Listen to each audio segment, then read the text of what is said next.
gentlemen, this is Mr. Ryder speaking, and welcome to the show. I am once again at the Mystery Parents' house, and with me once more is the Mystery Mom. Hi guys. Like in our previous video, in where we discussed our top 5 favorite stories from my book, Nightmares of the New Order, we decided to, since that video did so well for this channel, to discuss our top 5 favorite poems from the book. Now, like last time, we have compiled our top 5 favorites, including an honorable mention, since there's like only 6 poems in the book. So, let's go ahead and get on it.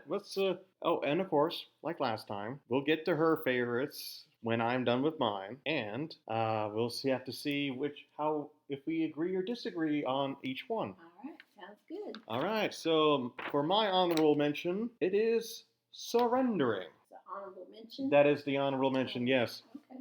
The only reason why it's an honorable mention is because I feel like another poem that we will get to eventually had a very similar message and delivered that message a lot better. Overall, though, I do like surrendering. I thought it was a good way to end the book, apart from the bonus story, which you can read at the very end of the book.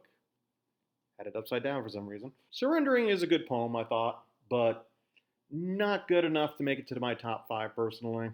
So, was that your honorable mention? No. Wow, okay, I'm impressed. All right, so for my number 5 pick, it is the Song of Cernunnos. Now, the reason why this is number 5 goes, again, I thought something else had a similar message and delivered it better. Not saying what, you'll have to read the book and find out for yourself. Hint, hint. But at the same time, though, I do like the poem because I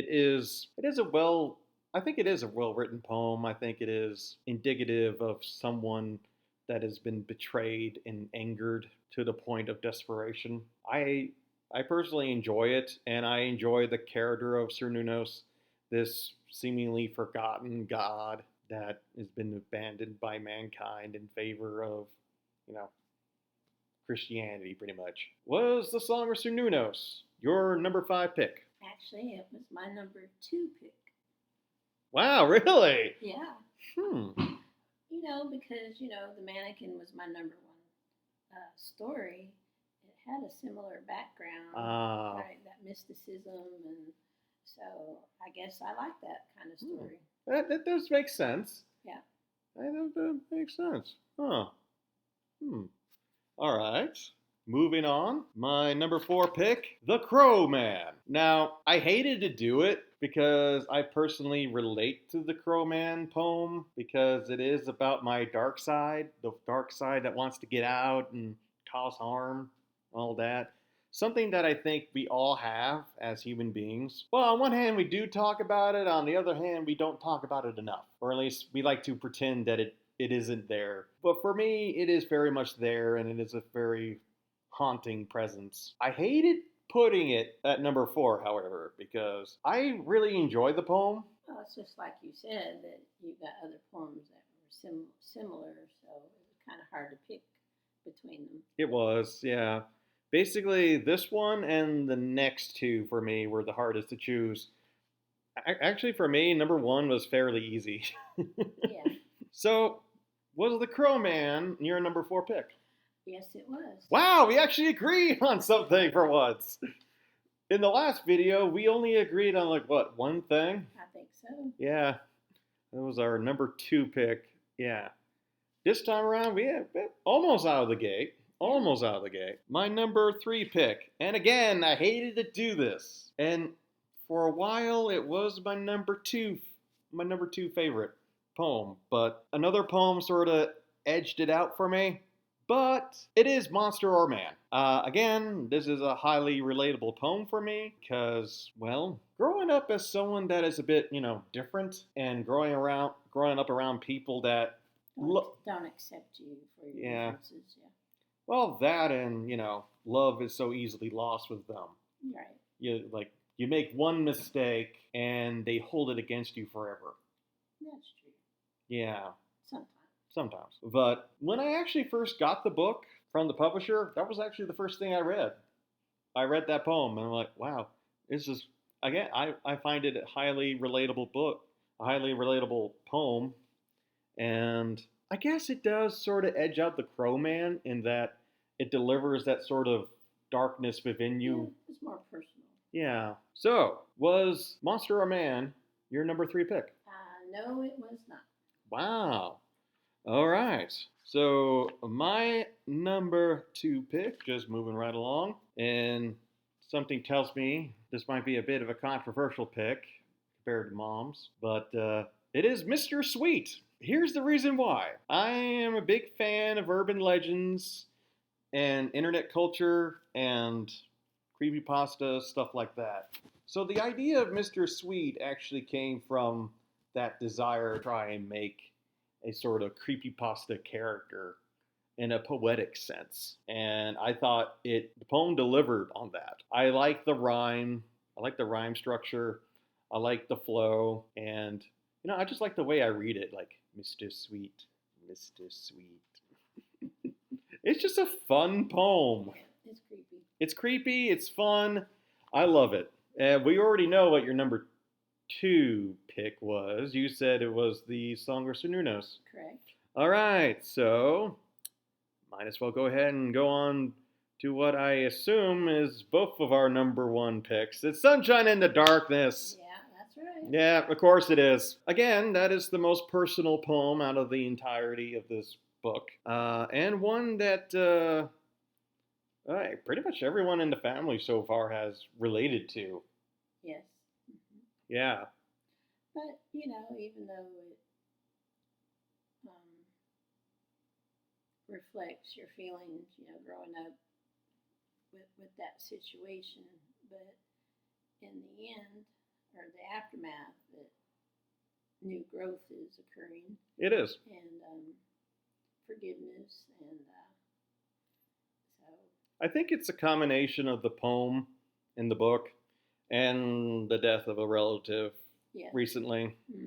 People are actually talking about it, and people are opening up about the situation. And after the death of said relative, do I feel a little guilty about the poem? A little bit. Yeah, but I felt that way too.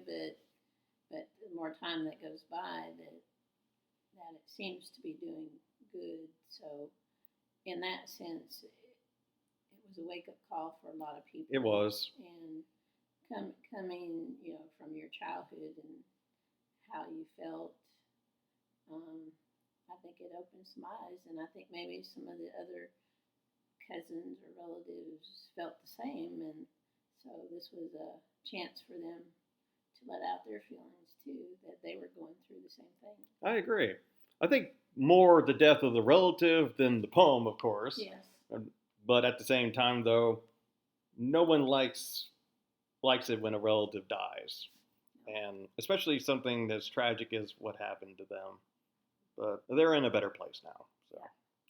But at the same time, I'm glad that other people within the family are relating to the poem and are giving fresh perspectives on the events that inspired the poem. Yeah. Of course, there was a lot of anger and hurt feelings at first. Mm-hmm. But following the death of a beloved relative, that it's waking people up. Agreed. People are saying that, family is number 1. It's more important, and I'm glad to see that. Agreed. And then again, we also talked about the poem in our previous video, which you can see in the link down below. So, now that we got my top 5 out of the way, let us talk about your top 5, starting with your honorable mention. So mine was Surrendering. What was your honorable mention? My honorable mention was Mr. Sweet. Oh, come on. Well, I liked it, but it's creepy, and it's a horror book. It's actually kind of your lighter of the poems, and nothing personal in it. So. Okay, fair enough. But I have to say that it did what it was supposed to do. Creep me out. Yeah. Again, for me, it's a fun, creepy poem, and it's horror. So yeah, like you said, it did its job. So, what is your number 5? Number 5 is Monster Man. Wow, really? Yeah, well, you know, being a mom, it's kind of hard to read that your son is having these feelings, and so you know, in that sense, it was hard. Okay, fair enough. But I did struggle with that one. I didn't know whether to have it toward the top or toward the bottom, and I chose another one instead. And what was your number 4? Mine was the Crowman. Yes, mine was the Crowman. Yeah. Oh, that's right. We agreed on that one. Yeah. Yeah. No, yeah. Well, one of the reasons I liked it was it reminded me a lot of Edgar Allan Poe. Really? Yes. Had that kind of dark sense that he has. That is true. It was very reflective of Poe. Yeah, and not just because of, you know, the avian. Yeah, like the crows and the ravens, yeah. All right, so obviously we disagreed on number 3. Yeah, Surrendering. Really? Yeah. Okay, so what did you like about Surrendering, to be honest? Because I thought it was the weakest of the poems, to be honest. I thought it because it was more positive. Oh. Yeah, it had a more positive, that you're coming out of it. Okay. That you're seeing the light. And I did not see it like that at all, to be honest. That, like, there's hope. I did not see it like that at all, to be honest. Well, I did. I think we disagreed on that one. Yeah. Yeah, because I kind of saw it as, you know, kind of meeting a dead end sort of thing. Like, you know, when it says help will come, that's more, to me, that's more of a desperate cry for help rather than, you know, hope.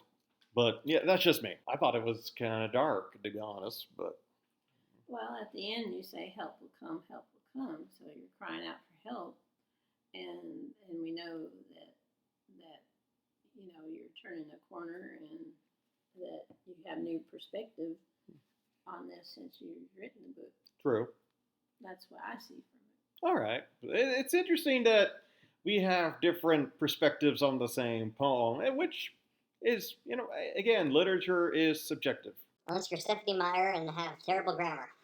Anyways, number 2 for me was Mr. Sweet. What was your number 2? Oh, that's right. It was the Song of Cernunnos. Yeah. Well, one reason I liked it was because I learned more about the character. Oh, yeah. I never heard of Cernunnos before. So, kind of felt his pain, and it also kind of reminded me of my number 1 story pick, The Mannequin. It kind of had that feel to it. Oh, okay. So the sort of abandoned, forgotten, mythological creature. It is interesting because Cernunnos has become one of my personal favorite figures in mythology because, well, first of all, we don't know a whole lot about him because the Celtics didn't actually write anything down. Their storytelling was all oral. So we don't even know if his name was actually Cernunnos. Cernunnos is just the name that archaeologists have slapped on to like 50 or so horned deities that all looked the same and all were depicted the same all across Europe. I do agree with you. It does do a good job at reflecting that idea of this forgotten deity. Right. But whereas in the Mannequin, you know, that forgotten deity is a demon. Well, he kind of slipped through history, kind of unaware, but he retained. He learned to adapt. How to adapt, and you know, to keep going, whereas Cernunnos did not. True. Cernunnos is kind of stuck in his ways. Yeah. Yeah. But it kind of starts out similar. Agreed. All right, so my number 1, well, we already talked about our number 1s. It's Sunshine in the Darkness. How could I forget? It's Sunshine in the Darkness. Well, when I hear the word sunshine, I think of Grandma. That's true. And like you mentioned, putting a little bear yeah. in there with her. And every time I hear the song, You Are My Sunshine, I think of her. And the little bear with a sunflower outfit on. Yeah. And we had bought that for her birthday just before she died, so really? We weren't able to give it to her. Aww. So we asked Grandpa if we can put it in there with her. That was nice. Yeah. So when I think of sunshine and the song "You Are My Sunshine," I think of her. And when you think of darkness, we think of another woman in our lives. Well, it's time to let it go. Yeah, fair enough. And move on. And she has her life, and we have ours. And she's not a part of it anymore. No, she can't hurt us anymore. That is true, yeah. Yeah, but it's like I said, Norris, it's just time to move on and be grateful we're here and be blessed by each other. Amen. Amen. All right. Well, I believe that about sums it all up. Yeah. We actually agreed a little bit more this time. Interestingly, last time we only agreed on one thing. This time we agreed on two. That's a 50% increase. All right. Well, Norris, I think the book has done very well, and we're looking forward to another one. Yep. And you can tell in your first book that you've grown and that you've learned, and that your next book's going to be even better. I agree. Yeah. Yeah, gotten some reviews, mixed reviews, but very helpful in the long run. Oh yeah, this is your first book, and people need to realize that. And you had a lot of things to get off your chest. Yeah. And so in the future, I feel like it's going to be different. I agree. Yeah, I think my writing has already improved just in the past week alone of filming this. Yes. So it's a learning process, and oh yeah, I mean, you're not perfect, and like I said, that was your first book. You had things to say, and you wanted to get out there, and so you've had this experience, and you learned from it, and you're going to move on to the next one and do even better. Yep. I just want to thank the Mystery Mom for being with us today. Don't forget, you can get your own copy of the book on Amazon, BarnesandNoble.com, Walmart.com, and the Austin Macaulay website, and select bookstores across the U.S., and apparently also Japan, UK, Norway, Australia. You can get basically anywhere online, okay? You can pretty much get it anywhere online, which is kind of awesome. Yasa. Well, that's about all the time I have for today. This has been the Mystery Writer speaking with the Mystery Mom, and until next time, sayonara, because I'm not going to annoy the Mystery Mom with a overly long outro like I did last time.